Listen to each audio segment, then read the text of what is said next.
Hello，大家，今日同大家嚟睇一個咧 Loft 靚嘅兩房，咁啊東南景觀嘅，一齊入屋參觀下。好啊，上到嚟單位，咁呢個咧係一個兩房嘅一個單位嚟嘅，咁啊實用面積咧係400尺鬆啲，咁啊400頭到，咁啊一個兩房嘅間隔，咁啊一齊入嚟睇睇啦。咁客廳你見到啦，sofa、電視距離都屬於適中啊，仲有條罅仔未拍晒埋去嘅，驚揩花個油漆。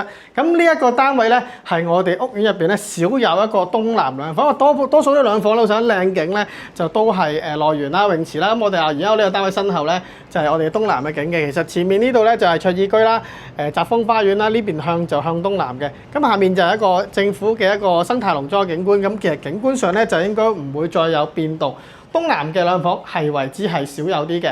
好，睇埋個客廳，咁啊呢個煮飯區域啊，咁啊都係啦，有個細餐台入邊唔 show 出嚟俾大家睇啦。獅子櫃儲物嘅空間十足。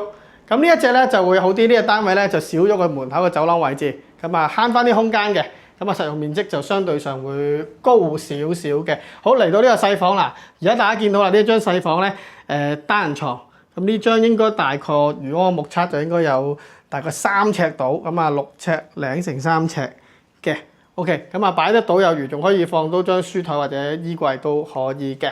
咁呢個主人房，咁啊三邊落床啦，做咗俾你睇到啦。咁如果你呢個有個衣櫃位啦，屋企人中意化妝嘅呢度可以整到個梳妝台。咁啊一個三邊嘅 U 字形嘅落床嘅位置。咁另外仲有一個露台位喺呢一度嘅，咁同樣都係望翻呢一個東南嘅景觀嘅一個位置嘅。咁樓底都高啊，呢個 Loft 靚咧就層與層間咧大概應該有3.15米度，咁啊變咗樓底唔會話太過局促。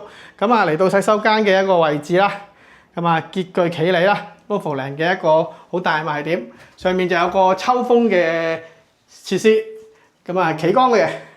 都係做咗啲儲物嘅喺呢啲櫃位下面啊、側邊啊，咁啊擺嘢方便嘅。咁啊兩房間隔咧都為之受歡迎嘅。近排多新收盤，有興趣上睇，歡迎揾我帶你上嚟睇下啦。